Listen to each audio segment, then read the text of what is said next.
Kasus perseteruan antara Yaimim, mantan dosen UIN Malang, dengan tetangganya Sahara semakin memanas setelah berbagai isu baru mencuat di media sosial. Seorang netizen yang budiman dengan akun @edi berkata mengaitkan sejumlah hal yang dianggap janggal setelah Yaimim hadir di podcast Denny Sumargo. Ia menyoroti momen ketika Sahara dan sopirnya Agil terlihat keluar bersamaan dari rumahnya dengan Sahara mengenakan pakaian minim pada malam hari yang memunculkan dugaan tidak wajar. Selain itu, muncul pula pertanyaan publik mengenai rumah yang diberikan secara gratis oleh seorang bernama Pak Yono kepada Sahara, yang dinilai tidak masuk akal jika tanpa alasan khusus. Tidak berhenti di situ, kecurigaan juga diarahkan pada sosok Pak RT yang disebut kerap bepergian ke Belanda, namun dianggap abai dalam menengahi konflik panas antar warganya. Rangkaian kejanggalan ini kemudian memunculkan spekulasi liar tentang adanya hubungan spesial di antara Sahara, Agil, Pak Yono, dan bahkan Pak RT. Publik menilai bahwa perseteruan Yaimim dan Sahara bukan hanya soal sengketa tanah dan parkir, melainkan menyimpan lapisan misteri lebih dalam yang menyeret nama-nama lain di sekitarnya. Nah, gimana nih menurut netizen yang terhormat? Silahkan berkomentar ya. Soal konflik Yaimim versus Sahara rental mobil di podcastnya Bang Densu. Nih buat yang males nonton podcastnya, saya rangkum ini ya. Poin yang pertama, Pak RT ke Belanda. Saya salfok sama itu guys, kelas Pak RT agenda tahunan ke Belanda. Entahlah, terlepas dari itu, poin yang kedua yaitu jangan berpikir yang aneh-aneh loh ya, jangan berpikir macam-macam. Saya nggak curiga loh ya, saya pun nggak curiga sama sekali. Yang ketiga, guys, sebenarnya di lingkungan itu kayaknya orang-orang elit semua ya. Kalau denger podcastnya itu, sumpah lingkungannya itu kayak orang elit semuanya guys. Ya, bercanda guys ya. Kalau mau nonton podcastnya, pengen tahu jelasnya, silahkan aja mampir ke podcastnya Bang Densu guys. Yang sepemikiran gak sih kalau masalah antara Yaimim sama Sahara penuh teka-teki? Kalau diperhatiin, apa yang keluar dari mulutnya Yaimim ada maknanya. Nih di podcast Densu contohnya ada tuh yang masalah si Sahara ngunci pintu. Si Sahara kan datang nih ke rumahnya Yaimim bawa makanan, nawarin makanan. Cuman makanannya itu ditolak sama Yaimim karena Yaimim bilang kalau dia tuh udah dikasih makanan sama istrinya, sementara istrinya lagi berangkat haji.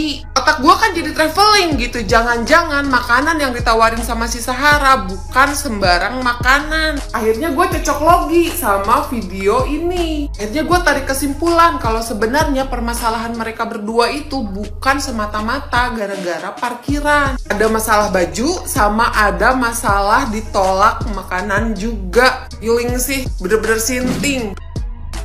Siapa yang sudah nonton podcastnya Densu yang mengundang Yaimim dan istrinya? Aku udah nonton full. Bahkan kalau ada yang blunder itu kan, Yaimim kan banyak blundernya kan sampai ditegur sama istrinya itu. Saya ulang lagi itu loh. Saya ulang lagi supaya kita lebih objektif. Karena ini makin liar. Ternyata masalahnya bukan hanya soal parkiran, tapi soal baju, ya kan? Baju.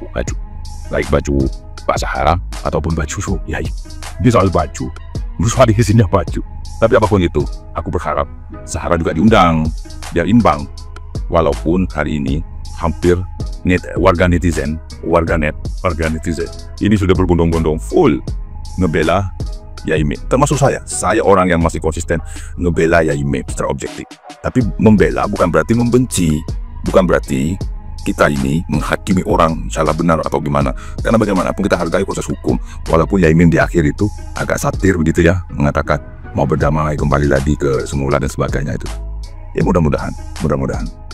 Dan siapa yang kira-kira mendukung Sahara diundang berbicara juga di podcastnya Densu? Coba komen. Clear.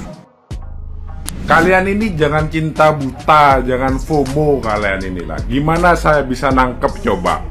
Yang pertama, Yaimim dan istrinya bilang si Agil itu ada di mes driver di ruangan semi permanen, beda rumah sama Buros, dibangun-bangunin sampai 3 kali. Digoyang-goyang, gak bangun. Tiba-tiba beberapa menit kemudian dibilang si Agil keluar bareng-bareng sama Sahara, Pak, dengan Sahara pakai celana dalam doang. Itu kan mana Agil ini ada di rumah Sahara atau ada di base yang sedang dibangunin?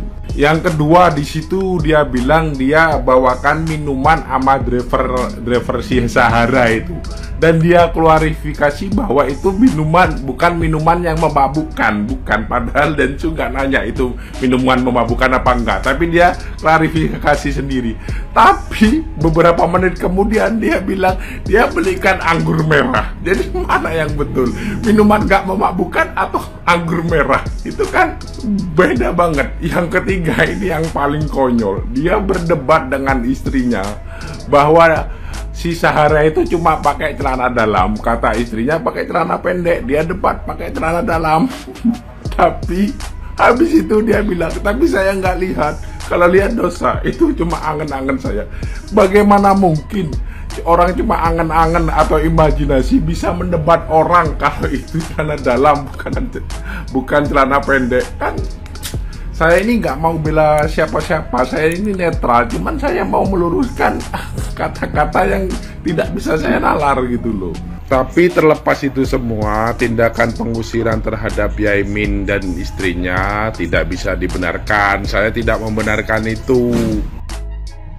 Menurutku, Pak Yono itu adalah orang yang memiliki hati sangat mulia.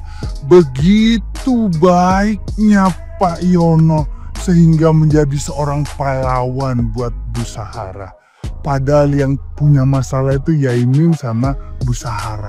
Tapi ya Pak Yono sampai marah-marah seperti itu. Ya sampai mengancam Yaimin. Bahkan Pak Yono sampai kemasukan 7 manusia harimau. Bukan sampai situ saja, Bu Sahara ini kan kontrak di tempatnya Pak Yono, ya kan? Yang rumah dikontrak sama Bu Sahara ini sampai diberikan ke Bu Sahara sama Pak Yono, gitu loh. Hebat ya. Pertanyaannya di sini, apakah seenak itu Pak Yono sampai Bapak memberikan semuanya? Padahal di video aku bilang, apakah seenak itu Pak Yono? Maksudnya seenak itu kah punya pengontrak seperti Bu Sahara? Apakah seenak itu juga punya tetangga seperti Bu Sahara? Tapi kok komen kalian kemana-mana sih? Tambah sawah sepeta lah, tukar tambah lah, inilah plus gorong-gorong lah. Apa sih maksudnya? Buat apa memangnya Pak Yono itu sawah sepeta? Plus gorong-gorong itu buat apa? Masa iya Pak Yono disuruh buat sumber air? Atau jangan-jangan Pak Yono ini kerjaannya tukang bor sumur ya? Parah. Serius yang komen itu parah, mengirim opini kemana-mana ya. Ini yang lagi rame banget sekarang, Yaimin dosen di Malang viral berseteru dengan tetangganya. Jadi kronologi awalnya nih, Yaimin kan punya tanah. Nah, karena toleransi dia tinggi, tuh tanah diwakafkan buat jadi jalan umum dan parkir mobil rental tetangganya yang berinisial Sahara. Nah, awalnya Sahara seneng tuh, sebagai bentuk terima kasih tuh jalan di paving block. Sekaligus supaya mobil rental dia tuh gampang akses keluar masuknya. Nah, lambat laun kok rental dia ini nggak kenal waktu gitu loh. Dan lagi si Sahara ini suka tengil. Pas Yaimin ngajar di rumah, Sahara tuh dengan sengaja nyetel lagu dangdut kenceng-kenceng gitu. Jadi kayak niat banget ngeganggu. Ketambahan lagi, Yaimin itu pernah mergoki Sahara keluar dari rumah pakai baju mini sama laki-laki yang bukan suaminya.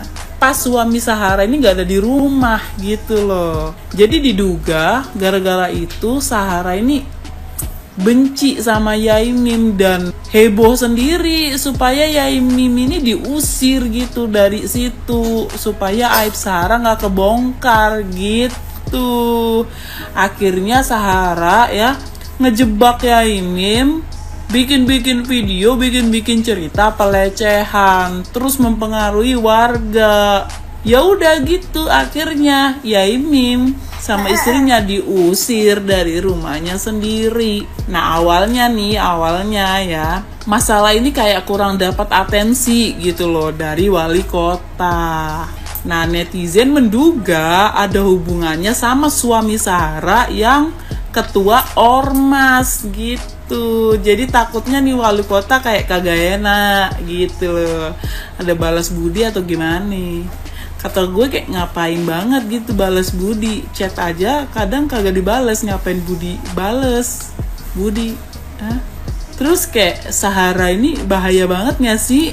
Karena katanya rumahnya Sahara yang dikontrak ya, tahu-tahu dikasih ke Sahara secara cuma-cuma sama pemilik rumah. Buset kata gua, kalau Sahara ikut pertukaran rakyat Jepang India, bisa-bisa Jepang sama India dikuasai juga tuh sama Sahara ya. Ini rumah-rumah siapa, tanah-tanah siapa aja tiba-tiba jadi kayak kepunyaan Saharanya. Waduh, Sahara pakai ilmu apa dah? Jadi sekarang tuh kayak netizen ya lagi rame-rame mengawal kasus ini ya, supaya Yaimim sama istrinya ini mendapat keadilan gitu loh dan bisa balik ke rumahnya sendiri.